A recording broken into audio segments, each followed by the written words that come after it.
Setelah burung-burung raksasa mengangkat seluruh bangkai Ya'juj dan Ma'juj, bumi masih dipenuhi dengan sisa-sisa kotoran dan bau busuk yang menyengat.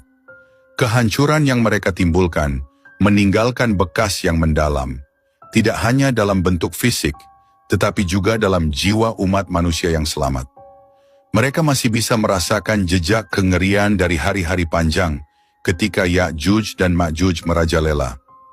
Namun, Allah Subhanahu wa Ta'ala dengan rahmatnya yang tak terbatas tidak membiarkan bumi ini tetap kotor dan tercemar.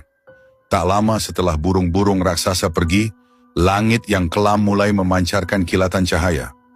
Guntur menggelegar dan angin kencang mulai bertiup, membawa aroma segar yang belum pernah dirasakan umat manusia dalam waktu yang sangat lama.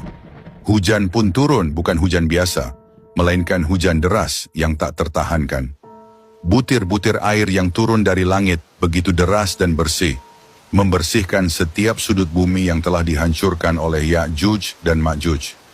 Air itu mengalir deras, membersihkan setiap sisa kotoran, setiap jejak kehancuran yang tersisa.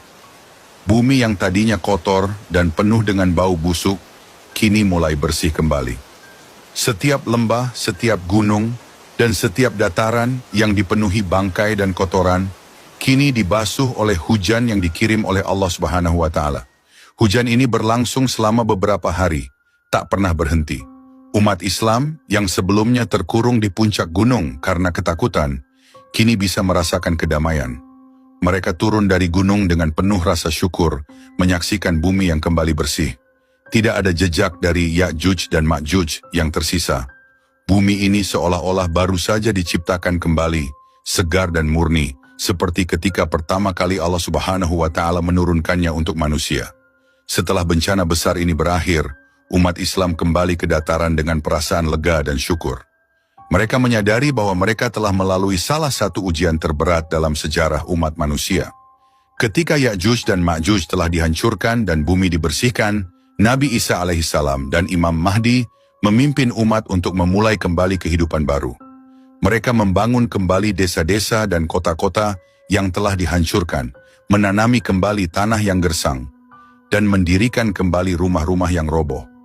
Namun, lebih dari itu mereka membawa pelajaran yang sangat berharga. Kehancuran yang dibawa oleh Ya'juj dan Ma'juj telah menunjukkan kepada umat manusia betapa lemahnya mereka tanpa perlindungan Allah Subhanahu wa Ta'ala. Meskipun mereka tidak dapat melawan Ya'juj dan Ma'juj dengan kekuatan fisik, mereka mampu bertahan karena keimanan dan keteguhan hati mereka kepada Allah Subhanahu wa Ta'ala. Umat manusia yang selamat dari bencana besar ini hidup dalam rasa syukur yang mendalam. Mereka tahu bahwa pertolongan Allah Subhanahu wa Ta'ala datang di saat yang tepat, dan mereka diajarkan bahwa dalam menghadapi ujian yang paling berat sekalipun, keimanan kepada Allah Subhanahu wa Ta'ala adalah kunci untuk bertahan. Dalam kesunyian bumi yang kini kembali damai, umat Islam melantunkan zikir dan doa, mengingat bahwa dalam setiap kehancuran selalu ada kebangkitan, dan dalam setiap ujian selalu ada rahmat Allah Subhanahu wa Ta'ala yang menyertainya. Sahabat umat muslim, kisah tentang Ya'juj dan Ma'juj yang penuh dengan pelajaran dan tanda-tanda akan datangnya hari kiamat. Semoga kita semua bisa mengambil hikmah dari cerita ini dan semakin memperkuat iman kita kepada Allah Subhanahu wa Ta'ala.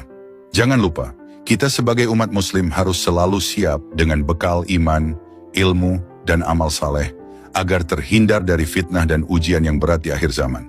Jika kalian merasa video ini bermanfaat, jangan ragu untuk like dan subscribe agar channel umat muslim semakin berkembang. Akhir kata, wassalamualaikum warahmatullahi wabarakatuh.